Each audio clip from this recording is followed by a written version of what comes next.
Neçe gündür yoktur mende para, nereden dildarım bir zaman uygun.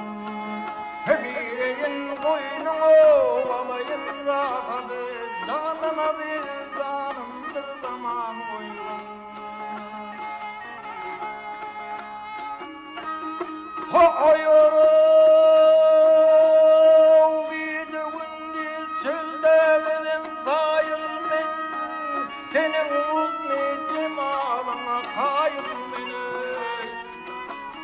Bir saat kıyma azapmayın men, darılma dildarım bir zaman uygun. Aklımı alırsın nazilin bakıp, verir can kakilin derdine düşüp. Gavurun güldüsün gada kasıkı, nedir mi dildarım bir zaman uygun. Hayırı uyducaktım ak güllüden bezlenip, toyducaktım gülgünçüden bezlenip. Gönlüm aydır aklım yaklanır, yarılım dildarım bir zaman uygun.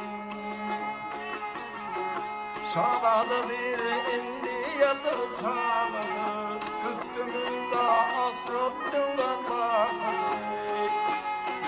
Nesip etse dalışmamın bakıdır, darılma dildarım bir zaman uygun. Geley